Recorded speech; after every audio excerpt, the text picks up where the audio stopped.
Interview में डरा हुआ है, एक है उसको कोई फर्क ही नहीं पड़ रहा है। तो क्या फर्क है इन दोनों में अगर ध्यान से देखोगे तो?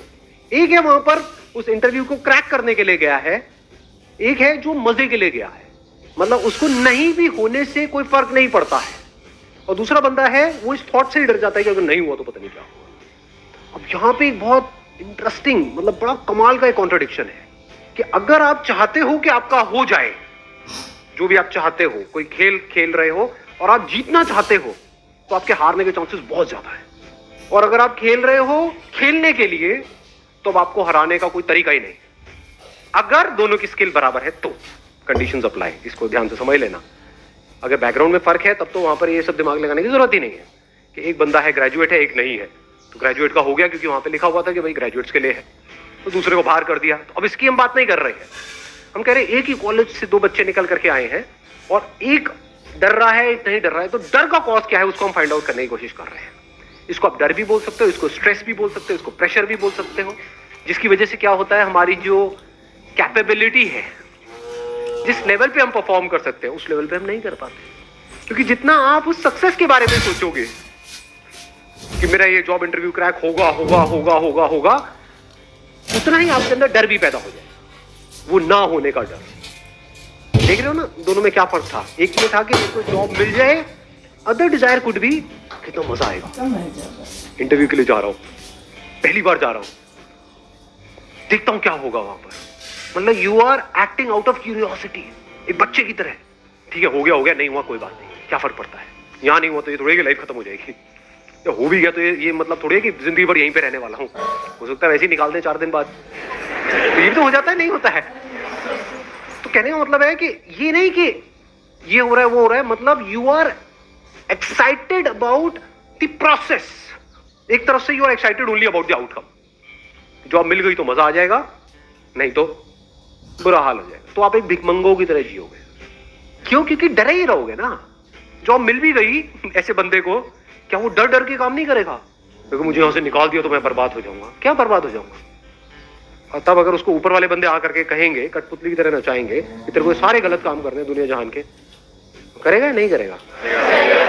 तो उसकी अपनी लाइफ बची कहां है? वो तो पपेट बन गया है, किसी और के हाथ में उसकी डोर है, वो नचा रहा है उसको।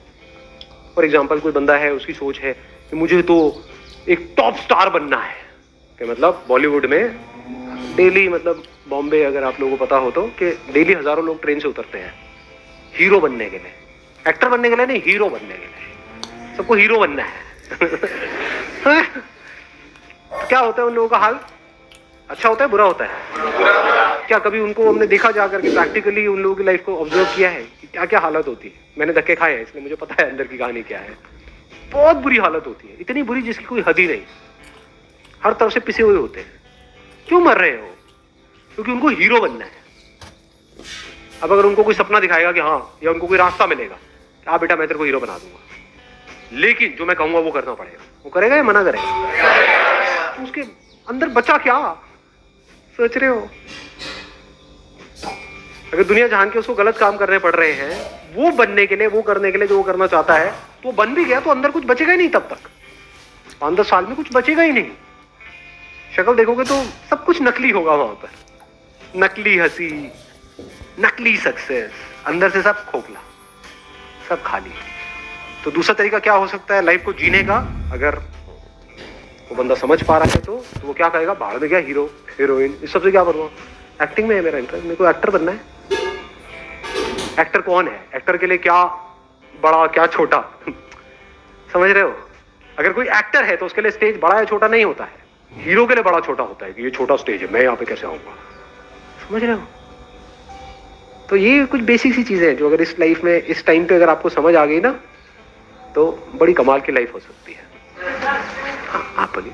सर जो दो लोग होते हैं उनमें बेसिक डिफरेंस ये होता है कि एक कॉन्सिक्वेंसेस में जीता है और एक प्रेजेंट में जीता है। एक सोचता है कि अगर मैंने ये नहीं किया तो उससे क्या क्या हो जाएगा, मेरी लाइफ पे क्या इम्पैक्ट पड़ेगा, और सोचता है कि मैंने ये नहीं किया था, लास्ट टाइम भी मैं डिसअपॉइंट हो गया था, मैं अपना बेस्ट नहीं दे पाया था, तो वो आगे भी वही सोच सोच के जीता रहता है और नेगेटिव ही चलता है, उससे कभी भी कोई पॉजिटिव की उम्मीद ही नहीं होती। और जो दूसरा होता है सर वो बहुत ऑप्टिमिस्टिक होता है, उसको लगता है कि इवन इफ नहीं भी हुआ तो लेट इट बी, हम नेक्स्ट ट्राई करेंगे, वो कभी भी गिव अप नहीं करता है। और वो आगे वाले कॉन्सिक्वेंस। पिछली बार भी मैं गया था वहाँ पे, जाके नर्वस आ गया था, नर्वस को नर्वस आ, अच्छा लगता है बोलना। हाँ, इस बार भी अगर ऐसा हो गया तो पता नहीं मेरा क्या होगा। तो वो पास्ट में जी रहा है या फिर फ्यूचर में। अगर नहीं हुआ हो तो पता नहीं घर जाके कितने जूते पड़ेंगे। घर वालों ने पूरा टीका भी करके भेजा इस बार तो। और कई बार ऐसा भी होता है वो टीके की वजह से जॉब नहीं मिलती है। भाई हमारी बलि चढ़ाने आया है तो क्या करने आया है।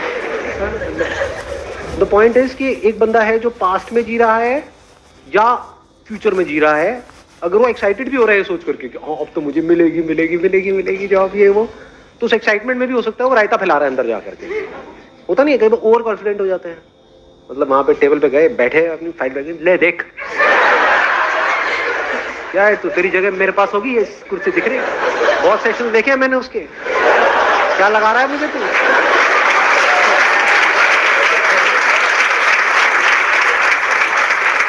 ऐसे बंदों को मार पीट के बाहर फेंकते हैं, मतलब प्यार बोलेंगे नहीं, मार फेंक दिया जाएगा ऐसे बंदों। तो कह रहे हैं मतलब ओवर कॉन्फिडेंस भी प्रॉब्लम है, अंडर कॉन्फिडेंस भी प्रॉब्लम है। अब ऐसा क्यों होता है, ध्यान से समझना। अगर आप कोई काम कर रहे हो और अपने अंदर ही अंदर कुछ और बोल रहे हो जो उस काम से रिलेटेड नहीं है, तो आप उस काम को ढंग से कर पाओगे, या अगर वो काम कर रहे हो उसी से रिलेटेड बोल रहे हो तो उस काम को ढंग से कर पाओगे। समझ गए ना? ये बोलना ही सोचना है। पहले इसको समझ लो अच्छे तरीके से। मैंने अपने कई सेशंस में बोला है, what is thinking, what is thought, ये लोगों को पता नहीं है लेकिन बात करते हैं। माइंड, व्हाट इज माइंड, ये जो हम अपने अंदर ही अंदर अपने आप को बोल रहे होते हैं, ये थिंकिंग है। बिना बोले क्या आप सोच सकते हो? हाँ, बोलते रहे हो नहीं, कभी प्रैक्टिकली करके देखा है? किसी ऐसी चीज के बारे में सोच के बताओ जिसका कोई वर्ड माइंड में ना पड़ा हो। Can you think about it? Impossible. तो पहले हम बोलते हैं, फिर उसके कॉरस्पॉन्डिंग इमेजेस माइंड में आती है, फिर एक चेन बनती है, इसको थिंकिंग बोलते हैं। तो आप चाहे पॉजिटिव बोल रहे हो अपने आप को, चाहे नेगेटिव बोल रहे हो, आउटकम से रिलेटेड, जो होने वाला है उससे रिलेटेड, चाहे वो अच्छा है चाहे बुरा है, उसका जो अभी काम करना है उससे कोई कनेक्शन नहीं है। आउटकम मतलब क्या, जॉब मिलनी है नहीं मिलनी है वो तो कुछ दिनों बाद डिसाइड होगा, बाद में डिसाइड होगा, कहीं और डिसाइड होगा, आपका कोई कंट्रोल है ही नहीं उसके ऊपर। आपका काम क्या है, अगर आप सिर्फ जॉब इंटरव्यू के बारे में ही उस टाइम बोल रहे हो, ये भी नहीं कि हम बोंदों की तरह बैठे कुछ भी नहीं बोल रहे हैं या कुछ भी नहीं सोच रहे हैं। If you are thinking about the job interview, कि जैसे कोई बंदा अंदर गया, उससे जाकर के पूछा कि भाई किस तरह के क्वेश्चंस आ रहे हैं, क्या पूछ रहे हैं, there is a strong possibility कि एक ही तरह का पैटर्न चल रहा होता है। तो आपने उसको सुना, समझा और अपनी प्रिपरेशन करी, अपना प्लान बनाया, उसमें कोई दिक्कत नहीं है। Because that plan, that preparation, that thinking about the interview is important. If you are speaking about जो होने वाला है बाद में कभी, उसके बारे में आप सोच रहे हो, या जो भी काम है उसके अलावा किसी भी चीज के बारे में आप बोल रहे हो, किसी भी चीज के बारे में, अपने माँ बाप के बारे में, घर में ये हुआ, वो होने वाला है, ये होगा, वो होगा, मिल गया तो ये होगा, पार्टी होगी, नहीं मिला तो, ये सब अगर आप बोल रहे हो तो आप उस मोमेंट में नहीं हो। बट अगर आप बोल रहे हो उसी से रिलेटेड जो आप काम कर रहे हो, जैसे अगर खेल रहे हो फील्ड में, तो अगर उस खेल से रिलेटेड आप बोल रहे हो अपने आप को, कि बंदा सामने से आ रहा है, मान लो फुटबॉल खेल रहे हो, कि ये आएगा, आकर के मुझे टांग मारने वाला है, मैं गिरने वाला हूं, क्यों ना मैं ऐसा करूं, यहीं पे रुक जाऊं, इसको लगेगा मैं निकलने वाला, ये करके मैं यहां से निकल जाऊं। ये सब हो रहा है, यही थिंकिंग है। बड़ी तेजी से हो रहा होता है ये काम पूरा का पूरा। तो अगर आप उस गेम से रिलेटेड अपने आप को बोल रहे हो, सोच रहे हो, उसमें कोई प्रॉब्लम है? कोई प्रॉब्लम नहीं। That means you are there in the present moment.